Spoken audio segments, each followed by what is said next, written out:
Good morning friends, this is NRI Venkat. ఈరోజు మన political పాయింట్లో ఒక సోదరి నిన్న ఒక వీడియో పెట్టిందండి. ఆ పవన్ కళ్యాణ్ అమెరికా టూర్ పచ్చి నిజాలు అంటూ ఒక వీడియో పెడితే ఎవరో ఫ్రెండ్స్ షేర్ చేశారు. ఆ సోదరి కోసం ఈ చిన్న వీడియో. తల్లి, ఫస్ట్ ఆఫ్ ఆల్ నీకు ఎందుకమ్మా పవన్ కళ్యాణ్ మీద అంత కోపం? అంటే ఒకటి స్పష్టంగా మీరు ఏదైనా పార్టీకి చెంది ఉంటారు, ఏది మన టీడీపీ పార్టీ కానీ వైఎస్ఆర్సీపీ పార్టీకి కానీ. ఎందుకంటే మీరు చెప్పిన పచ్చి బూతులు నేను చెప్తాను ఒక్కొక్కటి. ఒకటి, ఆయన ఎన్ఆర్ఐ ఫండ్స్ కోసం వచ్చారు. ఏమ్మా నీకు చెప్పాడమ్మా పవన్ కళ్యాణ్ ఫండ్స్ కోసం వస్తున్నానని? ఎవరిని అడిగాడు ఫండ్స్? చెప్పమ్మా, ఒక్క ఉదాహరణ చెప్పు. ఎవరిని ఫండ్స్ అడిగాడు? నేనున్నాను డాలస్ ఈవెంట్లో, నేను కూడా ఒక ఆర్గనైజింగ్ కమిటీలో మెంబర్ని. పచ్చి బూతులు ఇలాగా ఎవరు టీడీపీ వైఎస్ఆర్సీపీ వాళ్ళు ఏమైనా చెప్పారేంటి మీకు? ఏమన్నా పవన్ కళ్యాణ్ ఇక్కడికి వచ్చారు డబ్బుల కోసమని? ఉదాహరణ లేకుండా ఎలా చెప్తారమ్మా మీరు డబ్బుల కోసం వచ్చారు, ఫండ్స్ కోసం వచ్చారని? ఇక్కడ ఎన్ఆర్ఎస్ దగ్గర లక్షల కోట్లు కారిపోతున్నాయా ఇవ్వటానికి? మేము ఎటు అభిమానంతో ఎటు పంపిస్తున్నాం. ఆయన రావాల్సిన పని లేదమ్మా దానికోసం. మేము ఎప్పటి నుంచో రిక్వెస్ట్ చేస్తున్నాం. రిక్వెస్ట్ చేసి చేసి చేసి చేసి ఆ రిక్వెస్ట్లన్నీ చివరికి తట్టుకోలేక ఇప్పుడు వచ్చాడు. అయినా వచ్చిన వ్యక్తి ఏదో మీరేదో ఒక ఇమిగ్రేషన్ సిస్టమ్ గురించి మాట్లాడటానికి వచ్చాను అని అంటే మీకు ఏదో కోపం వచ్చింది. ఆయన ఒక్క సిస్టమ్ కాదమ్మా, చాలా సిస్టమ్స్ని కవర్ చేశాడు. మీరు వాషింగ్టన్ డీసీలో మీరు ఒకసారి చూడండి, వెళ్ళి వాషింగ్టన్ డీసీలో 20 మీటింగులు కండక్ట్ చేశారు. 20 పర్యావరణ వ్యవస్థ మీద, విద్యా వ్యవస్థ మీద, వైద్యం మీద, రాజకీయ వ్యవస్థ మీద, వ్యవస్థల గురించి క్షుణ్ణంగా అధ్యయనం చేసుకోవడం కోసం వచ్చారు. ఎన్నో మీటింగ్లు కండక్ట్ చేశారు. దాంట్లో భాగంగా ఇమిగ్రేషన్ వ్యవస్థ, దానివల్ల భారతీయులు ఎంత నష్టపడుతున్నారో చెప్పాడు. దీన్నే లాబియింగ్ అంటారు తల్లి. తెలియకపోతే మీరు నేర్చుకోండి. లాబియింగ్ అంటే మారుస్తామని కాదు, మన భావజాలాన్ని వాళ్ళకి చెప్పటం, మన బాధలను చెప్పటం. మీరైనా చెప్పవచ్చు, ఒప్పుకున్నా. ఎంతమంది ఇప్పుడు లాయర్లు వాషింగ్టన్ డీసీలో పెద్ద కవాతు చేశారు. ఎందుకండి? వాళ్ళు ఏమైనా మారుస్తారా లాని? కేవలం మన భావజాలాన్ని చెప్పటం, లాబియింగ్ చేసుకోవటం. సెనేటర్ని వీళ్ళందరినీ కలిసింది ఎందుకు? లాబియింగ్ అంటే ఎంతోమంది చెప్తారు. 10 మంది చెప్తే ఇంతవరకు చంద్రబాబు నాయుడు వచ్చాడు, కనీసం ఈ మాత్రమే చేశాడా? జగన్ వచ్చి ఈ మాత్రమే చేశాడా? కనీసం కాస్తన్నా పవన్ సార్ చేసినందుకు అభినందించాల్సింది పోయి మీరు ఎంత దుర్భాషలాడుతున్నారు. అయినా ఆయన గురించి ఏంటమ్మా, సొసైటీకి ఏం పాపం చేశాడనమ్మా ఆయన అంత కోపం? రెండోది, ఒక యాక్టరు, ఆయన ఒక యాక్టరేనా? ఒక ఏదో సాధారణమైన యాక్టర్ లాగా మీరు బిహేవ్ చేస్తున్నారు.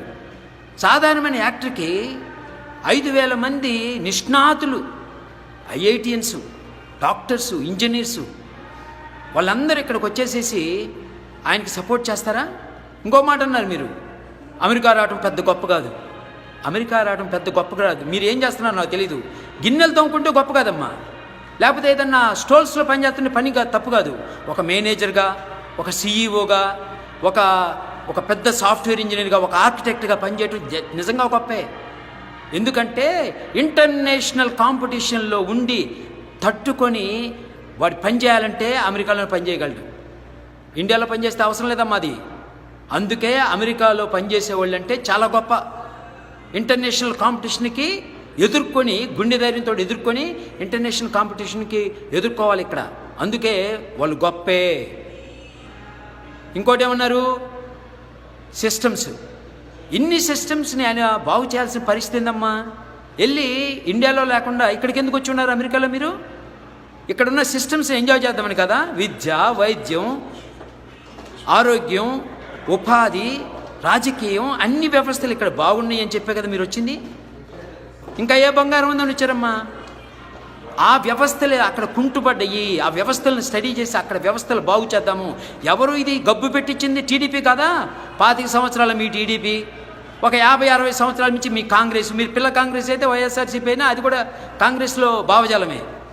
ఆ రెండు పెట్టిన, వైఎస్ఆర్సీపీ పెట్టిన, టీడీపీ పెట్టిన పెంటని క్లీన్ చేస్తున్నారు ఆయన.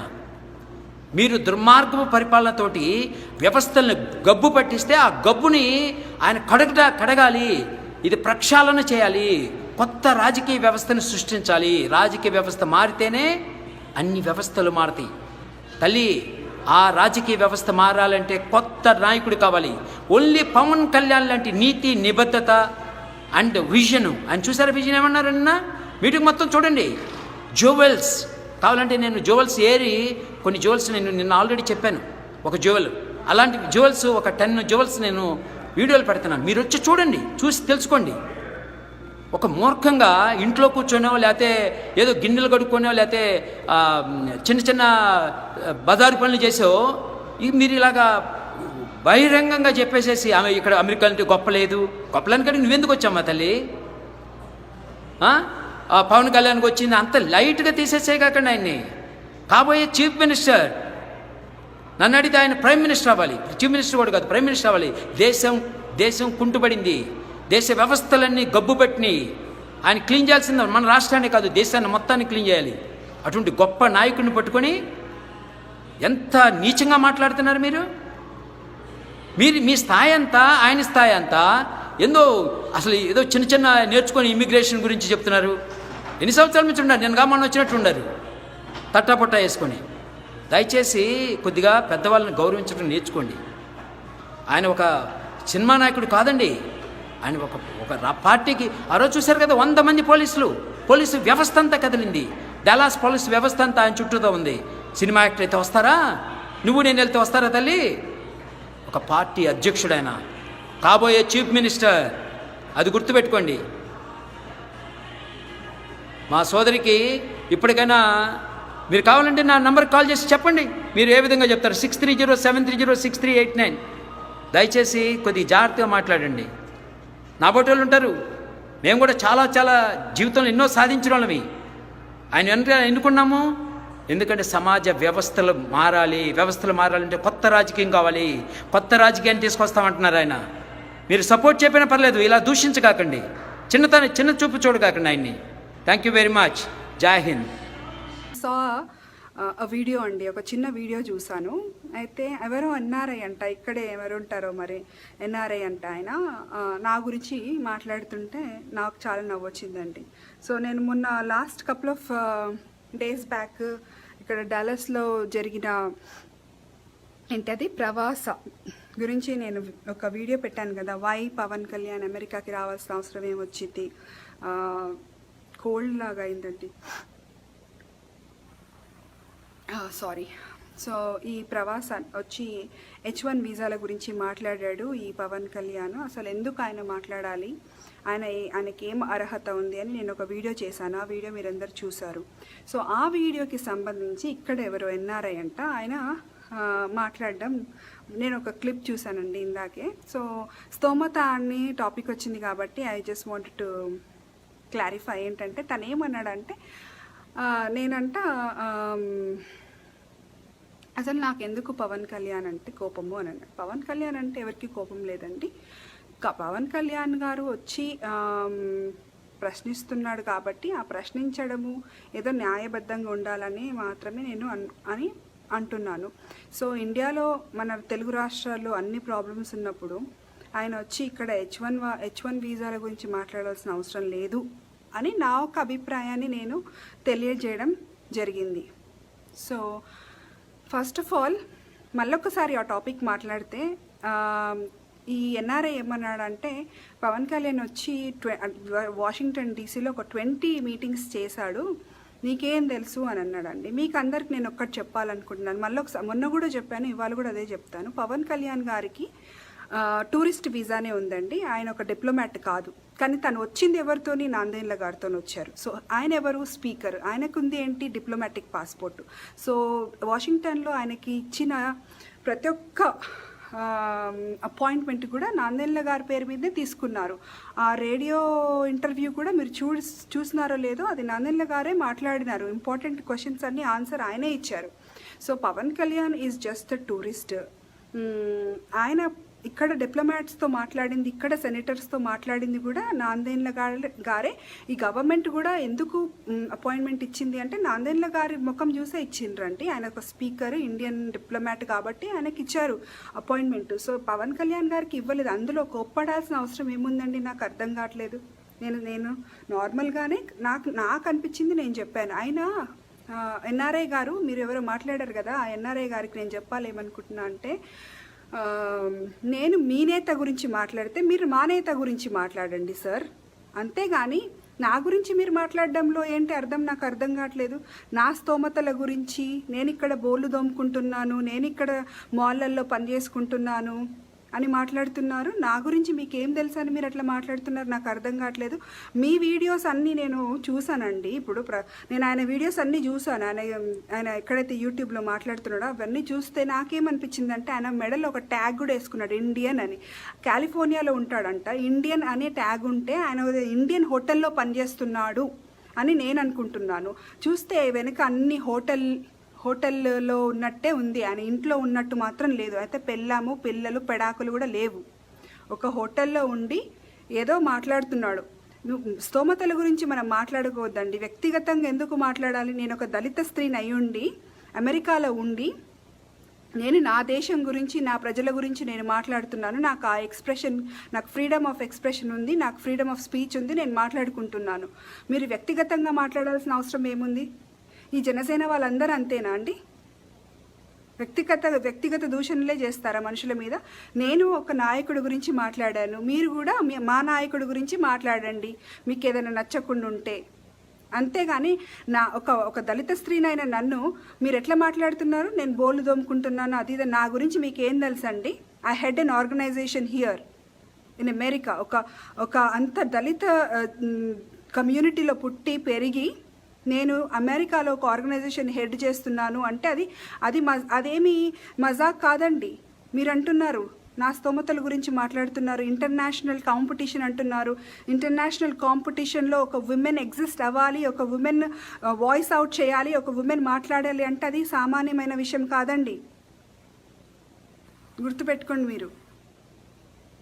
నేను ఎవరి గురించి మాట్లాడుతున్నానో వాళ్ళే నాతో మాట్లాడండి. నేను మీ నేత, మీ లీడర్ గురించి మాట్లాడాను కాబట్టి మా లీడర్ గురించి మీరు మాట్లాడండి. కానీ ఒక స్త్రీ పైన, ఒక విమెన్ అయిన నన్ను మీరు కించపరిచి మాట్లాడడంలో మీకు ఏమీ కూడా మీరేదో హోదాలో ఉన్నారు, మీరేదో గ్రేట్ ఇంటర్నేషనల్ కాంపిటీషన్, మీరేదో